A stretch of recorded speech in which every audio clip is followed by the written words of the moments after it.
Still a few seconds here in the first round. Oh, what a shot! Good controls, pushing him off. I would like to see him just land something heavy straight. Oh, he gets that body shot there. Another left hook to the body, a right hand. Oh, the blitzing combinations of Benavidez. Beautiful left hand. Brain punches, uppercuts. Condition after that, it was expected he'd be doing this. And now he's just picking his punches and landing at will. But Figueroa needs to target. There he is with that right. And Fulton sticking Figueroa beautifully center of the ring, but now just as I say that, Figueroa backs Fulton up. He eats a huge jab, another big jab. And then Figueroa, he senses at the end, he's trying to finish off Fulton. Fulton, a warrior.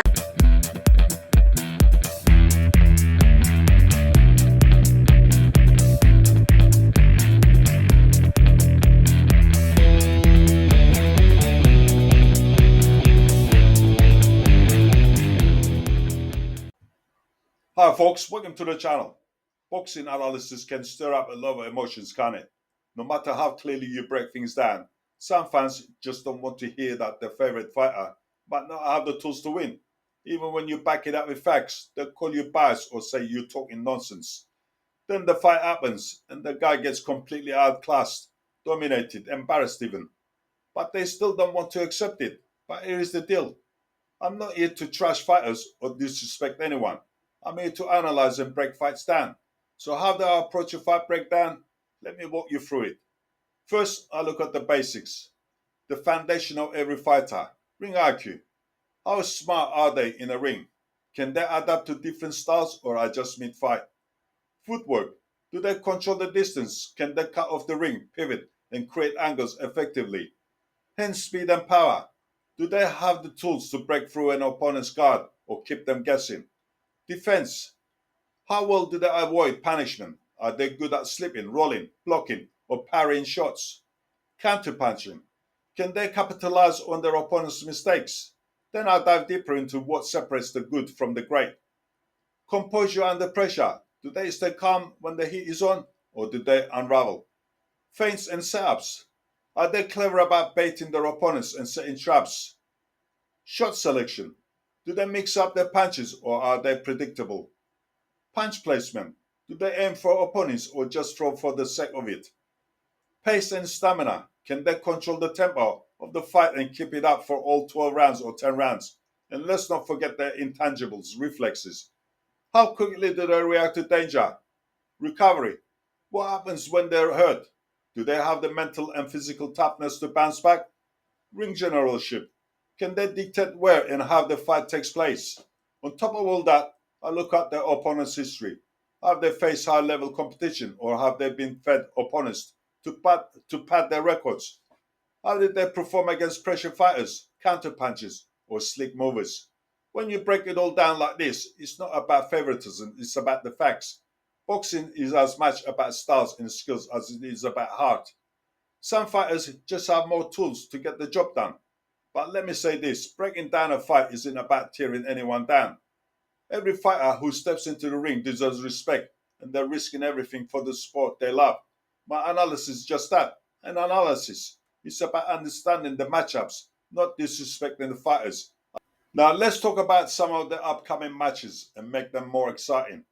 I know some of you like to throw a few quid on the fights, so let's break down the matchups and pick some winners. Let's start with Jai Opetaia defending his IBF Cruiserweight title against David Nyika.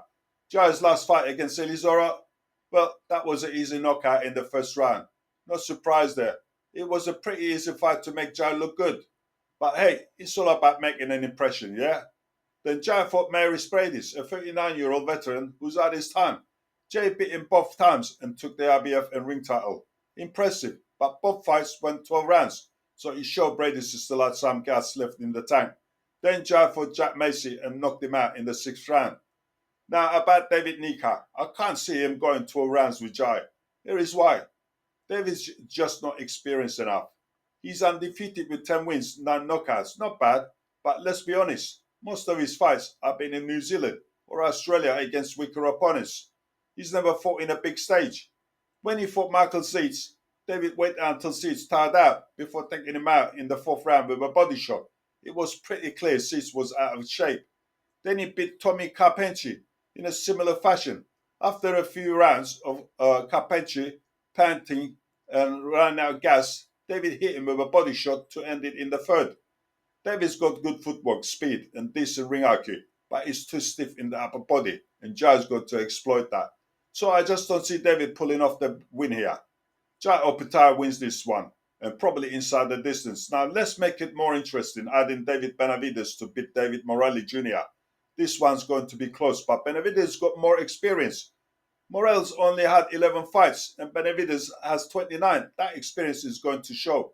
Morrell has a similar style to Benavidez in his southpaw, but I just don't think he can handle Benavidez' hand speed and pressure. Benavidez wins either by knockout or decision. Finally, let's add another fight to the bet. Brandon Figueroa against Stephen Fulton. Figueroa is looking to get his revenge after Fulton beat him last time. But since then, Naoya Inoue demolished Fulton in 8 rounds. And Figueroa has won his last 3 fights, so he's coming with some confidence.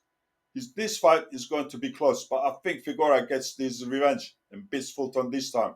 Neither fighter has a huge KO power to knock each other out, so I expect it to go the distance, but I'm still going for Figueroa to win.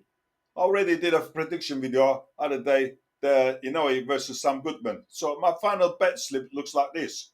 Jai Opetaia, Naoya Inoue, David Benavidez, and Brandon Figueroa. And here is the plan.